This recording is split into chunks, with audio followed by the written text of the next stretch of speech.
There's some match once again, and I figured before I make the move, I would check a couple films out, including this film, Triple Threat, which I was curious about because of the cast. You have Tony Jaa from On Bak, and what's the other movie? On Bak and The Protector. You have Scott Adkins, who I enjoy, from Ninja's Shadow of a Tear, and Undisputed 2, Undisputed 3. You have Iko Uwais. I'm not sure if that's how you pronounce his last name. He's from The Raid and The Raid 2, and a film I think is very underrated called Headshot. You also have Michael Jai White, who I enjoy, in films like Blood and Bone, which I reviewed on the channel, and Black Dynamite. And then as far as you also have this guy, Chen. You have Michael Bisping, who's been in the UFC. So you have a pretty decent cast. And then the director, the previous film I had seen, actually the two previous, were The Package with Stone Cold Steve Austin and Dolph Lundgren, which I reviewed when I did my Dolph Lundgren marathon. I liked that movie. And Accident Man, which I thought was a pretty good flick with Scott Adkins and Michael Jai White. And I guess he has a new film with Scott Adkins called Avengement. Now this is a film I was curious about, like I said, because of the cast, because of the trailer. I'm like, man, this guy did Accident Man. I'm really looking forward to this. And then I heard mixed things. It has a 5.5 on IMDb. I'm like, why does it have that rating? I saw the film. I can understand why. I mean, first and foremost, I don't hate this film. Believe me, if I hated it, I would rant on it. You know me. But I think it's worth a look for the people involved because I don't think it's a bad film, but it is a missed opportunity film. It's a bit disappointing. It's a film that I thought was okay when it should have been awesome. And there's some good stuff in it. There's a scene where Tony Jaa and Scott Adkins have a fight at the end. I really enjoyed that part. I thought the first 30 minutes was really good. I'm watching the first 30 minutes. I'm like, wow, he did. It starts off with this group with Michael Jai White and Tony Jaa and this actor Tiger Chen. They go into this village. They're wiping things out. Iko Uwais from the raid. He's part of the village. His wife gets killed. You have practical blood squibs, decent firepower in there, and blood squibs, practical effects, practical explosions. The camera's not going all over the place. It's not a shaky cam. And you have very brief, too brief, exchange between Iko Uwais and Tony Jaa, physical-wise. And then I'm watching this, I'm going, okay, like the setup, Tony Jaa and Tiger Chen, they're with this group because they think, they were told they were going on a humanitarian mission to rescue women and children. But they've been lied to by Michael Jai White and his crew. They're really there to break out this bad guy played by Scott Adkins. And when Tiger Chen and Tony Jaa find out, they're left for dead and they're going to blow up the village and they escape and get the people out. Meanwhile, Iko Uwais, he's been knocked out before this, wakes up and buries his wife and he wants revenge. And I'm like, okay, this is pretty good. And there's some nice, decent bits of action sequences. It's just, there's a lot of missed opportunities. Even the poster itself, you have Tony Jaa with a pair of nunchucks. There are no nunchucks in the movie. Tony Jaa never has nunchucks. So I don't know why the fuck that's on the poster. Is that the only reason you hate it? No, I said I don't hate it. I'm just saying, even the advertising is misleading. It has Tony Jaa, and I'm going to try to put that as the thumbnail to this. I mean, it's ridiculous. Fucking ridiculous. Let's see if I can actually... Maybe I can do it this way. With the way this camera is.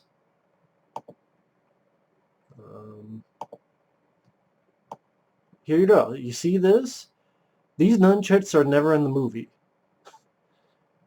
Which, that's pretty prevalent in the fucking poster, but this right here is not in the movie. And I'm a sucker for nunchucks, so that was shitty. But no, that's not. there's certain stuff that happens that you're like, huh? And let me explain a little bit more. So after the beginning, which I liked, it cuts to Tony Jaa and his buddy Chen. They are in this fighting, not tournament, but underground fighting to make some money. Iko Uwais goes in because he recognizes these guys and goes, these guys, Iko doesn't know it yet, but he thinks these guys helped kill his wife. So he wants a piece of one of them. Now, you would think, okay, as a writer and director, let's really have a long fight between Bach and the Raid. But instead, they give it to, you know, instead of Tony Jaa, Iko Uwais in this arena, this fighting arena, not fighter, fighting arena, it's Tony Jaa, not Tony Jaa, Tony Jaa fights one guy, which I liked. He fucks the guy up with his elbows. I thought was a pretty good, short but good little fight. But then the second fight is Chen versus Iko Uwais. And it's like, I want to see a longer of the Iko and Jaa fight. And this is where, let me put it this way, if you're a fan of Tony Jaa, which I am, I think you will like this film more than if you're an Iko Uwais fan, which I'm a fan of him too. That's why I'm kind of in between, because Tony Jaa is dealt with well. Iko Uwais, his character is very weak in this movie. Like, he's very weak. And this first fight with him and Chen, I thought, okay, they're explaining because Iko Uwais has a wound on his arm. But most of the other fights, he's like getting his ass kicked, and I'll get that, but it's really disappointing usage of the guy from the Raid. I'm like, if you don't get the guy from the Raid Redemption, why are you making him so weak compared to pretty much everyone else? Including especially the fight he has with Michael Jai White, which is the most disappointing fight in the movie, if you even want to call it a fight. That's what I mean. Like, I don't hate the film, but I can see my friends watching this and ranting on it, and I don't blame them. Like, I'll defend Skin Trade with Dolph and Tony Jaa. I'll defend that film, and I have friends who don't like that film, and that's fine. I'll defend Skin Trade. This one, I don't hate it, but I'm not going to put my dupes up and defend as well, so that's why it's a bit disappointing. Because, okay, this bit, I'm still with the film. I'm like, okay. And yeah, I like the fight Tony Jaa has with this guy, and he fucks him up with his elbows. Blood flies out of the guy's mouth. And he had the Iko versus this tighter chin guy, which I don't know much about him, what movies he's been in. But I thought it was a decent fight as well. I'm like, okay, Iko, maybe just to make it easier, I'll say Raid guy, and then I'll say Bach guy for Tony Jaa. The Raid guy, he gets his arm's wounded, so that's why he lost, okay. And the three of them talk. I'm okay, and the two get right to business. They tell the Raid guy, this is what happened. This is what happened. This is the shit that happened. And we thought we were going on a humanitarian mission. It got fucked up. We were lied to. The Raid guy's like, okay, and the three of them toast to new friends. I'm like, okay, the three of them will get together, and they'll go out and fight the bad guys and fuck things up. But then the script does some stuff that I just didn't care for. The Raid guy, Iko Uwais, he decides to be behind the scenes making a plan guy, where he sets up these complicated plans in order for things to work out at the end, and at the end it's like, oh, I told you I had a plan. You didn't need to go in that direction, because after that, the Raid guy is over here, gets Tony Jaa and Chen into jail, and then he calls someone else to tell the bad guys, oh, they're there, those guys you left behind, to flush the bad guys out. And so the bad guys go into a police station and attack a police station. I'm thinking, well, wait a minute. Aren't these cops being killed because of the Raid guy's bullshit plan? Now, the movie tries to have his cake and eat it too, to go, well, at the same time, there's this billionaire woman. She's the daughter of a billionaire, and she wants to use her father's money to fight the crime syndicate. And she was on TV, and her and her convoy gets shot up. And I like Michael Jai White and Scott Adkins. I thought they did a good job in the movie as the villains, shooting people up, fucking their day up. She runs to the police station. So, like, the movie's trying to say, well, the bad guys would have been in the police station anyway, because the girl ran to the police station and they want her.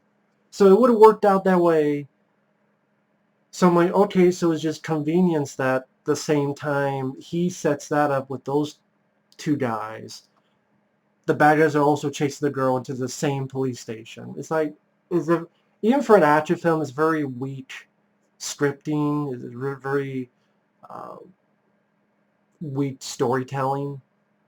Like, trying to be convenient, trying to have your cake and eat it too. So don't blame him so much, the guy from the raid. Don't blame him so much, because it would have happened anyway. It's like, there's dozens of ways to write that better. Come on. Have the three of them arrested. All three of them are in jail. And they blame the guy from the raid for the village. And, like, they all get blamed.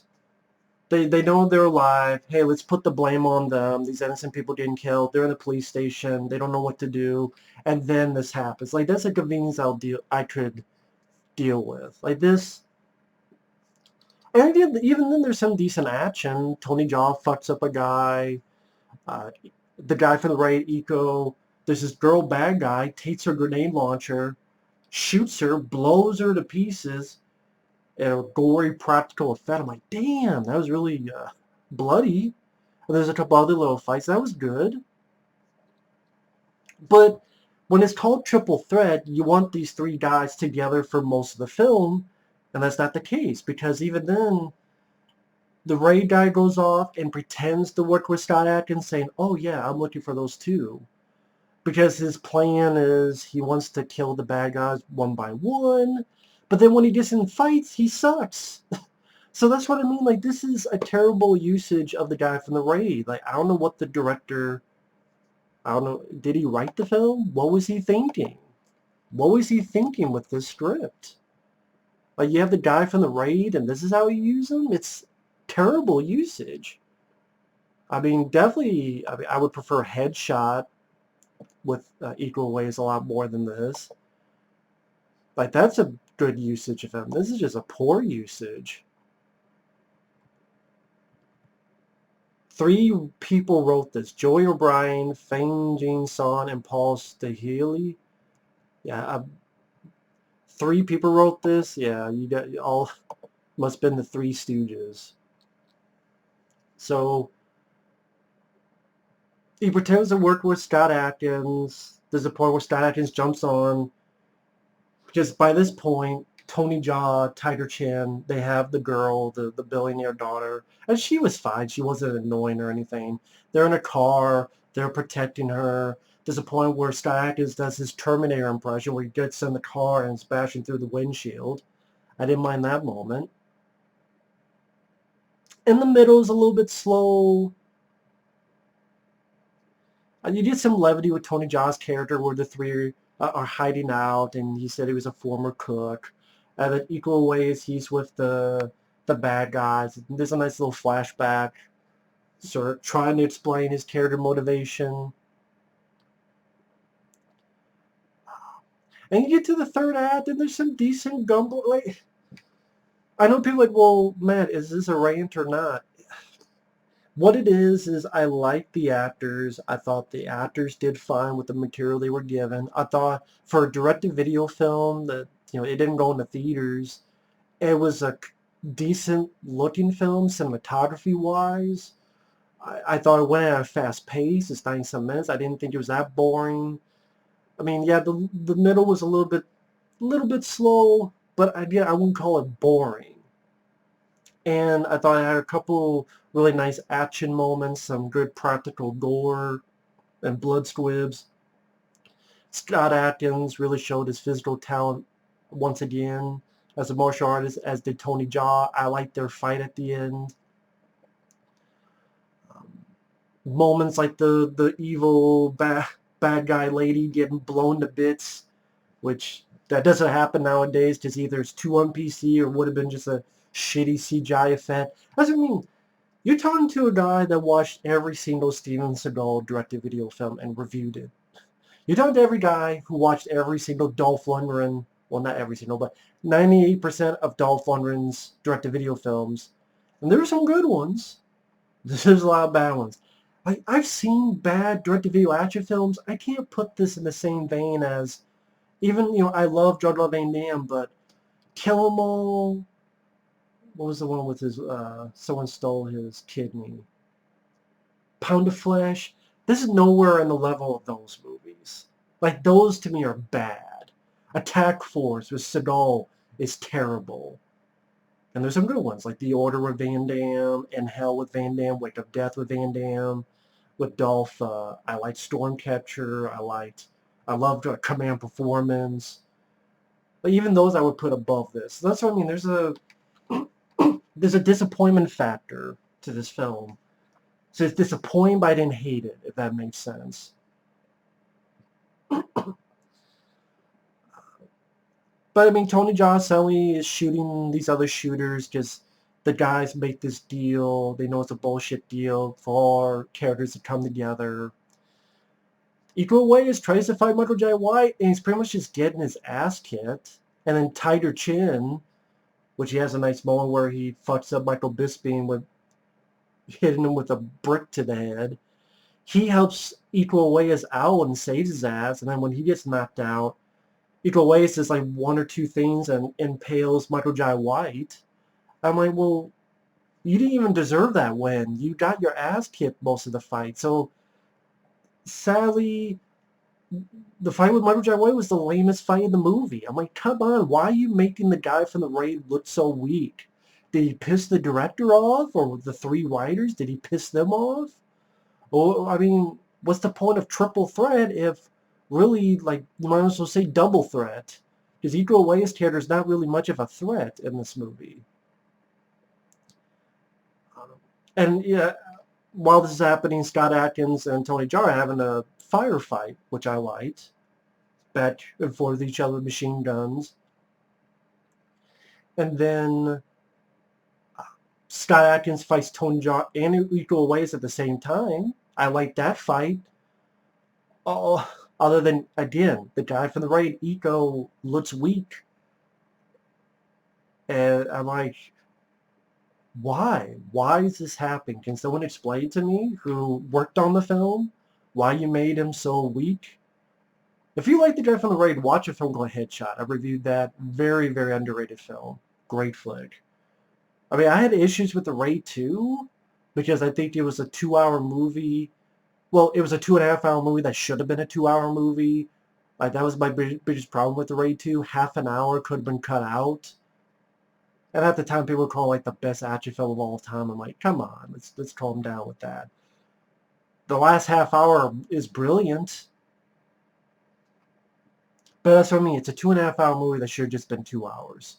But I would probably even put the Raid 2 above this. Because the last half hour of the Raid 2 is amazing.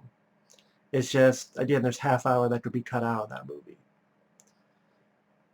And the fight between Tony Jaa and Scott Adkins is really good. I think it's worth one watch for action fans to see moments like that.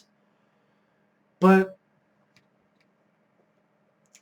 the way they dealt with Iko Uwais, the raid guy, the guy from the raid and the raid 2, the way they dealt with him and his character, I thought was the weakest point of the movie, making him seem so weak of a fighter. Again, I don't understand that motivation on the writers or director's part. And again, the middle section was a little slow.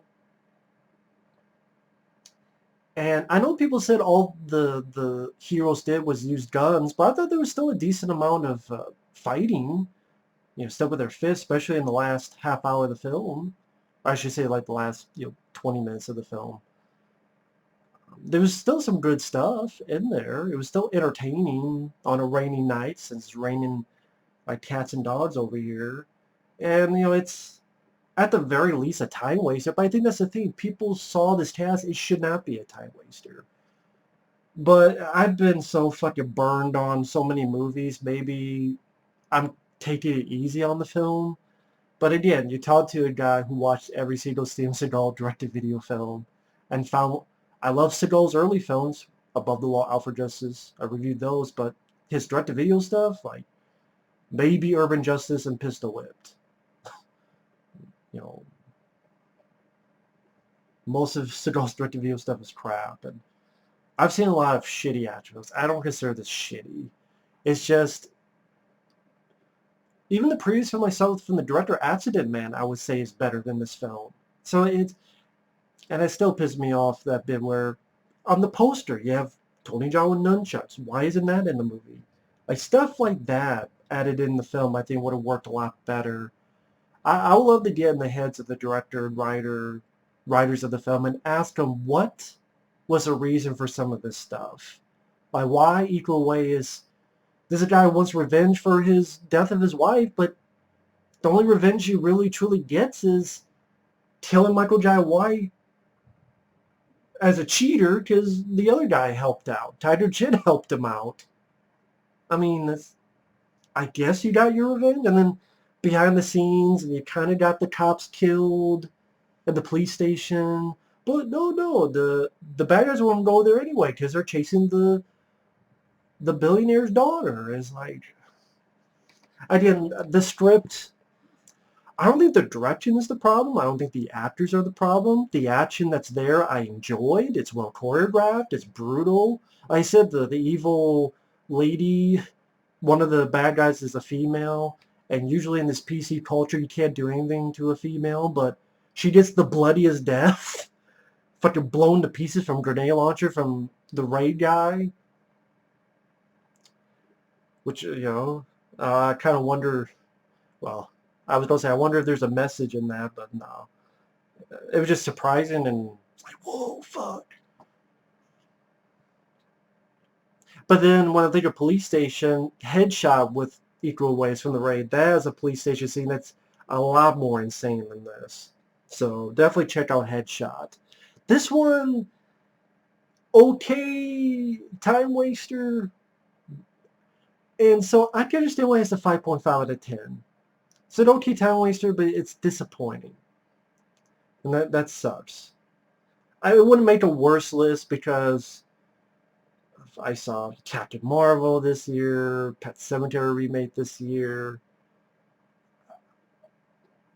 Sad to say, it's one of the only two films this year I've seen that I liked.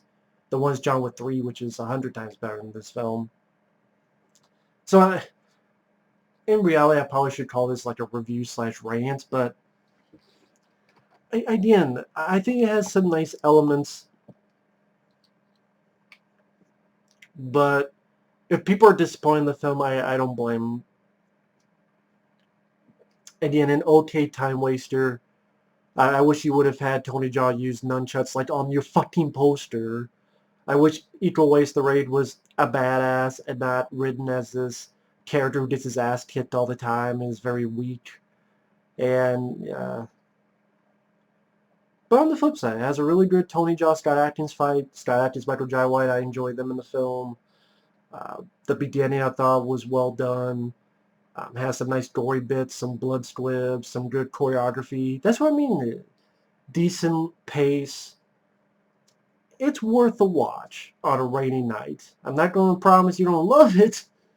You probably won't love it, but if you hate it, I don't blame you. But it's not a film I would ever watch again. Glad I saw it once, yes. But okay, alright, kind of disappointing. Maybe I'll write that. Okay, but disappointing. That'll be part of the title. But thanks for watching. We'll see you guys later. Bye-bye.